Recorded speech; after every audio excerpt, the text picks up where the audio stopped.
గత 3 రోజుల క్రితం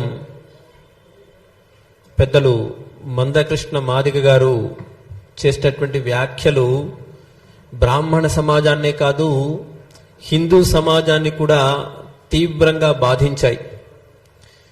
పెద్దలు ఇంతకుముందు చెప్పినట్టుగా మీరు అవగాహన లోపంతోనే ఇటువంటి మాటలు మాట్లాడారు. తప్పకుండా ఈ మాటలు మీరు వెనక్కి తీసుకోవాలని బ్రాహ్మణ సమాజం అంతా కూడా డిమాండ్ చేస్తూ ఉంది. దాంతోపాటుగా బ్రాహ్మణులే అర్చకులుగా ఉండాలా, బ్రాహ్మణులే పురోహితులుగా ఉండాలా, వీరికి ఇది పెటెంట్ హక్కా అన్నారు. సమాజంలో మీరు ఒక్కసారి తిరిగి చూస్తే, ఒక్కసారి మా పాలమూరుకి రండి. పాలమూరులో ఉన్నటువంటి సుప్రసిద్ధ క్షేత్రాలు మన్యంకొండ, బీచ్పల్లి, కురుమూర్తి, కందూరు ఇట్లాంటి అనేక క్షేత్రాల్లో బ్రాహ్మణేతరులే అర్చకులుగా ఉన్నారు.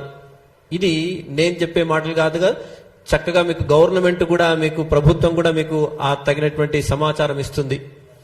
దయచేసి ఇట్లాంటి మాటలు మాట్లాడేటప్పుడు దాంతో పాటుగా ఇంకొక మాట మీరు మాట్లాడారు. సనాతన ధర్మమే గొప్పదే అయితే ప్రపంచమంతా ఎందుకు వ్యాపించలేదు, క్రిస్టియన్ లాగా ముస్లిమ్స్ లాగా ఎందుకు వ్యాపించలేదు అని మీరు ప్రశ్నించారు. ఎస్, సనాతన ధర్మం గొప్పది కాబట్టే వ్యాపించలేదు.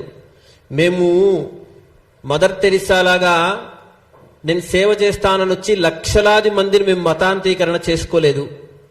మేము ఇతర మతాల్లాగా బెదిరించో ఇంకో రకంగా చేసో మనం చూసాం. వెనకటి నుంచి ఎంతో మంది తురస్క రాజులు బ్రాహ్మణ జాతిని నిర్వీర్యం చెయ్యాలి అని ఇప్పటికీ మేవాడ్ లాంటి ప్రాంతంలో బ్రాహ్మణులు ఊచకోత కోస్తే ఇప్పటికీ అక్కడ మేవాడ్ ప్రాంతంలో దీపావళి జరుపుకోరు. కాశ్మీర్ పండితుల సంగతి ఏంటి?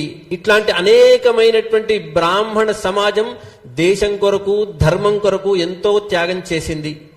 ఒక్కసారి మీరు స్వతంత్ర ఉద్యమాన్ని గమనిస్తే చాలు, బాలగంగాధర్ తిలక్ ఇట్లాంటి వ్యక్తులు చాలా మంది అనేకమైనటువంటి విషయాల్లో ఉద్యమాలు చేశారు, వితంతు ఉద్యమాలు చేశారు.